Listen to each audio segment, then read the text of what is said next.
한국의 제7기동군단은 기동군단의 특성상 이하사단은 모두 기계화보병사단으로 구성되어 있으며 그 기계화보병사단들은 모두 기관무장으로 중무장되어 있습니다. 대한민국 국군이 보유한 전차의 과반수 이상이 제7기동군단 한 곳에 편성되어 있으며 실제로 부대 단위로는 군단이지만 전투를 고르는 야전군급이라고 평가할 정도로 강력하다는 평가입니다. 해외 언론의 기사에서도 우리 한국군의 제7기동군단에 대해 소개한 내용이 눈길을 끄는데요. 유럽의 3강이라 불리는 독일, 프랑스, 영국의 전차를 모두 합쳐도 한국의 제7기동군단 하나에 미치지 못하고 전시 상황의 이스라엘 기갑군단 규모는 평시 한국군 제7기동군단과 맞먹는다는 점에서 한국은 비정상적으로 거대하고 강력한 육군 전력을 보유했다고 평가하고 있습니다. 한국이 아무리 북한과 대치 중이고 휴전국가라 하더라도 이런 육상 전력은 상식적으로 너무 한쪽으로만 편향된 군사력이었습니다. 하지만 중국이 북한을 무시하고 남진한다면 이를 막는 최우선 선봉전력은 제7기동군단입니다. 중국의 검은 속내가 드러난 상황에서 한국군은 이에 대응할 전력이 필요했는데요. 그래서 한국군 중에서 지상화력의 최고로 할 수 있는 제7기동군단을 더 강력한 부대로 육성하고 있습니다.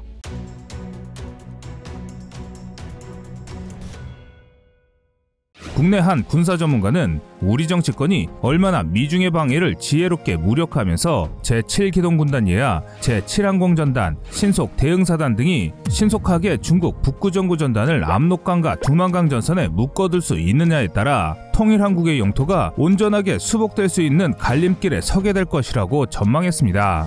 현재 북한군은 총 16개 군단 중 11개 군단을 평양 원남선 남쪽에 배치한 상태이고 고작 2개 군단만 북중 접경구역에 배치했으며 3개 군단만 평양 주변에 배치한 상황입니다. 이 때문에 우리 제7기동군단은 속도면에서 중국 북구정구군단의 남하 속도에 비해 북한을 상대하고 나아가야 하기 때문에 북진 속도가 현저히 뒤처질 수밖에 없습니다. 이런 북한의 견제로 우리의 영토 수복을 위해서는 전쟁 발발 초기에 중국 북구정구전단의 압록강, 두만강 도강을 저지할 추가적인 전개수단의 마련이 절실한 상황입니다. 그래서 현재 한국의 모든 전략전술 자산들의 개발 일정이 대부분 2020년대 중후반에 몰려있는 것입니다. 이는 육군 전력에만 포함된 것이 아닙니다. 공군, 해군, 미사일전략사령부도 모두 2020년 중후반을 목표로 실전 배치를 추진하고 있습니다. 우리 육군 전력과 더불어 해상 전력도 긴급 투입해 사전에 중국과 북한의 남진을 억제하는 계획을 추진 중인데요. 그중 하나가 2020년대 중반 6척을 전력화하기로 결정한 미니지스함 KDD-X입니다.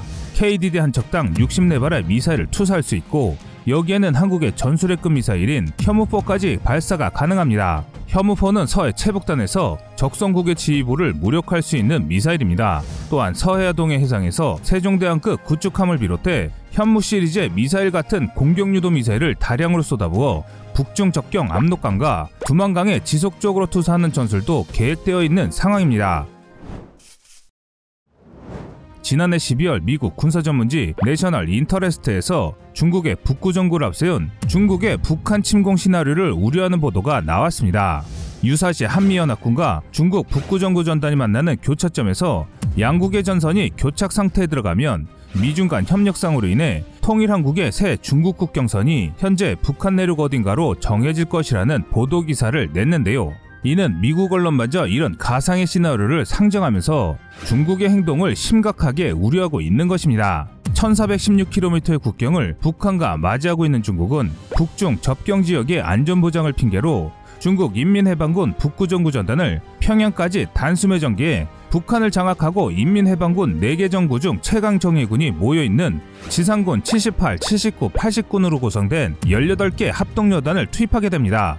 이와 함께 3개 특수전여단, 3개 항공여단, 3개 포병여단, 3개 공병여단으로 구성된 병력을 투입한다는 계획입니다. 중국이 투입하는 총병력은 17만 명으로 기계화가 가장 잘 구축되어 있는 군단입니다. 중국 북부정구는 6개의 미육군 전투사단과 대등한 전투력으로 평가되고 있는데요. 표면적으로는 러시아, 대한민국, 미국 대응을 목적으로 내세우고 있으나 북한 내 경제붕괴, 군사 쿠데타, 민중반란 등 북한 정권 붕괴 시 군사적 침략으로 북한의 전면 공격을 강행하는 준비를 오래전부터 대비해왔습니다. 현재 중국 공산당은 북한의 완충지대를 수립하는 것이 목표인데 이런 상황까지 간다면 현 북한 지배 정권 인사들은 김정은을 포함해 모두 전멸한다는 것입니다. 북한군의 구성은 총 16개 기갑군단, 기계화군단, 보병군단, 포병군단 중 2개 군단만 북중 접경 지역에 주둔하고 있기 때문에 사실상 중국이 움직인다면 막는 건 불가능합니다. 또한 단 3개 군단만이 평양 주변 지역에 주둔해 있고 장비의 노후화로 전선에 투입되는 무기체계는 얼마 되지 않습니다. 그런데 이마저도 한국과의 대치를 위해 북한군 70% 병력을 평양 원산선 남쪽 휴전선 155마일에 걸쳐 배치하고 있습니다. 올해 첫날인 1월 1일 대한민국 국방부 발표에 따르면 육군의 제2 신속대응사단이 이날 창설됐습니다. 정부 관계자는 신속대응사단 창설준비단이 신속대응사단으로 전환했다고 밝혔는데요. 신속대응사단은 주로 수송기나 헬기로 신속하게 이동할 목적으로 편성됐습니다. 한국에서 4단급 규모의 공수부대는 이 부대가 최초인데요. 기갑, 기계화 부대로만 갖춰진 육군의 제7기동군단 아래 제2작전사령부의 작전 통제를 받는다고 설명하고 있습니다. 제2 신속대응사단은 국방개혁 2.0에 따라 평시 후방지역에서의 테러나 재난 상황, 북한의 국지도발 상황에 대응하는 역할을 맡고 있습니다. 하지만 전시에는 다양한 작전을 수행하는 부대라는 게 국방부의 공식 입장인데요. 전시에 제일 먼저 투입되고 북한 깊숙이 진입해 지휘부를 점령하는 임무를 수행합니다. 이것이 신속대응사단을 제7기동군단 이하에 둔 배경입니다. 신속대응사단의 창설 배경은 2003년 이라크 전쟁 때 미군이 20일 만에 수도인 바그다드를 점령했던 점에 착안해 미국처럼 한국도 입체기동작전을 펼칠 수 있는 부대가 필요해 만들어진 부대입니다. 입체기동작전은 공중에선 신속대응사단이 움직이고 지상에선 기동군단, 해상에선 해병대가 동시에 공격한다는 개념입니다. 원래 신속대응사단은 보병사단인 노도부대였습니다.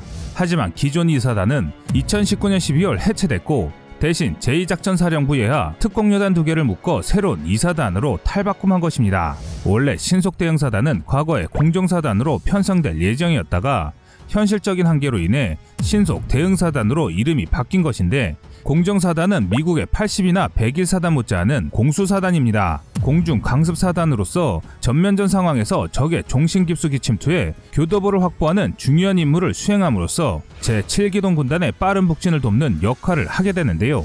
현재 신속대응사단은 편제에 들어갔지만 아직 공중강습에 필요한 인원, 장비, 시설은 부족한 상황인데 특히 신속대응작전의 핵심적인 항공전력이 크게 부족하다는 평가입니다. 그런데 이런 군대를 우리 한국이 보유하는 것을 미국은 탐탁지 않게 생각한다는 것이 좀 의아한 상황입니다.